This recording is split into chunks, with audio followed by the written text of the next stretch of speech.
Islam began in under 10 minutes. Not a problem. We've started. Okay, so travel back in time with me to a land far, far away and long, long ago. Mecca and Arabia, about the year 570. Mecca is important for 2 reasons. 1, the Kaaba is there, an ancient temple built to worship God. And 2, Muhammad, peace be upon him, was born in Mecca. Now, problem. I can't show you Muhammad because it wouldn't be right. I'll tell you why in a bit. But in the meantime, here's his name in Arabic. Nice. Back in the day, Mecca was a lawless place. The only way to be safe was to have backup. Lots of rich big brothers who'd beat up anyone who got in your way. So the place was ruled by the most powerful families who could do pretty much what they wanted. And religion didn't help. By this time, the Kaaba had been filled to overflowing with 360 idols that did nothing to help anyone. So it was a tough place to grow up if, like Muhammad, you were a poor orphan and believed in just one God you couldn't see, like the Jews and the Christians. He called him Allah, the God, in Arabic there. Muhammad's dad died before he was even born, and his mum died when he was just 6.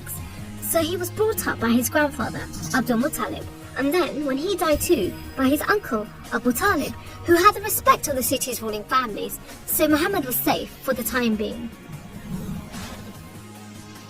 Muhammad started out as a shepherd and then became a businessman, travelling about buying and selling stuff for rich clients.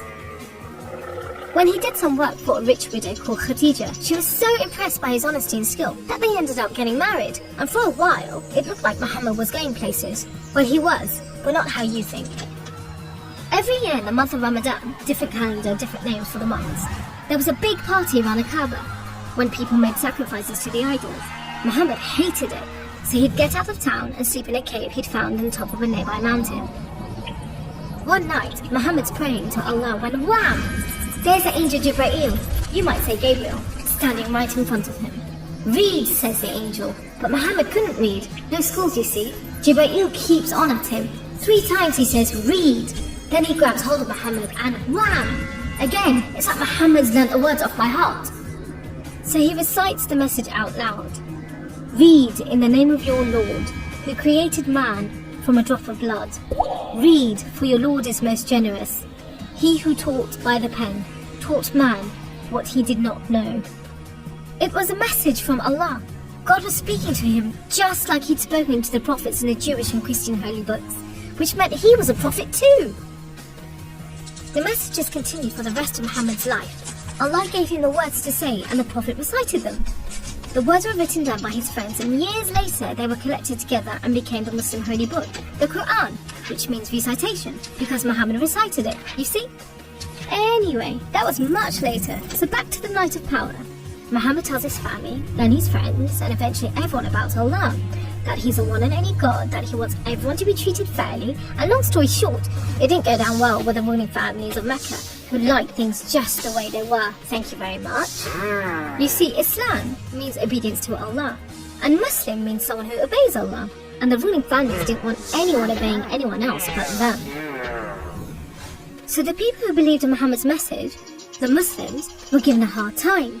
Some were even tortured and killed.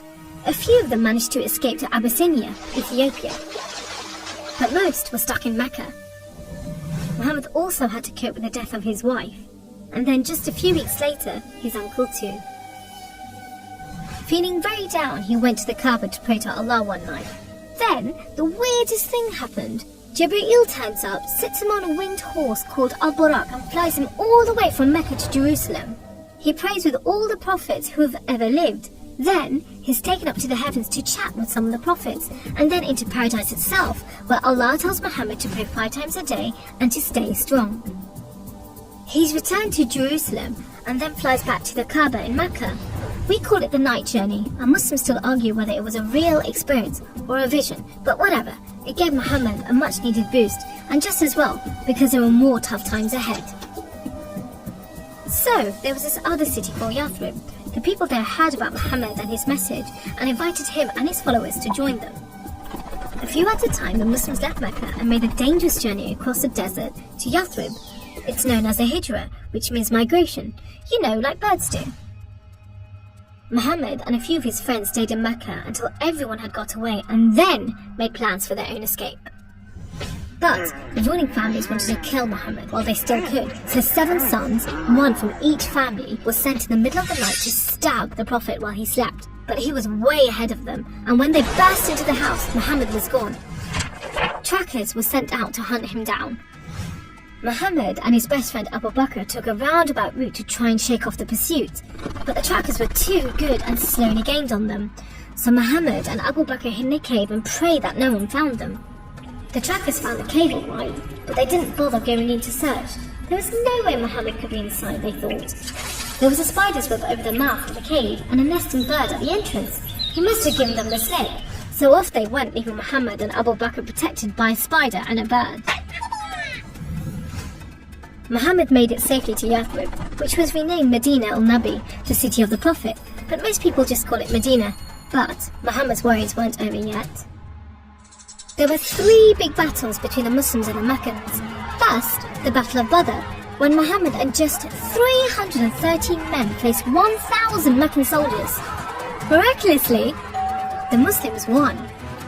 Then there was the Battle of Uhud, which didn't go so well.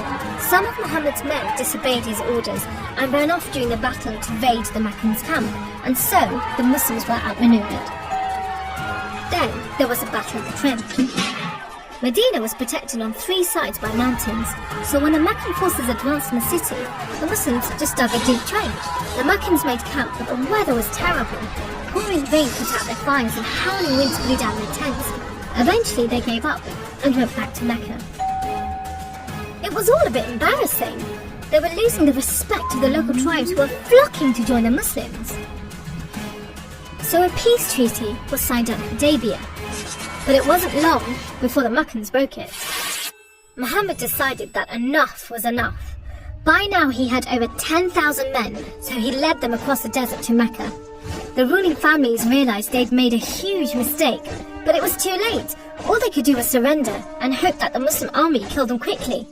But Muhammad said there should be no more fighting. He rode into Mecca and went straight to the Kaaba. He circled it 7 times anti-clockwise and smashed all the idols, rededicating the Kaaba to Allah. And that's why I'm not going to show you Muhammad. The Muslims wanted to make it totally clear that they only worship the one unseen God. So they didn't have any pictures of Muhammad in case anyone thought he was an idol, and they didn't have any pictures of Allah because he's like nothing on earth, so it would be impossible to draw him anyway. So there you go. How Islam began in under 10 minutes. How did I do?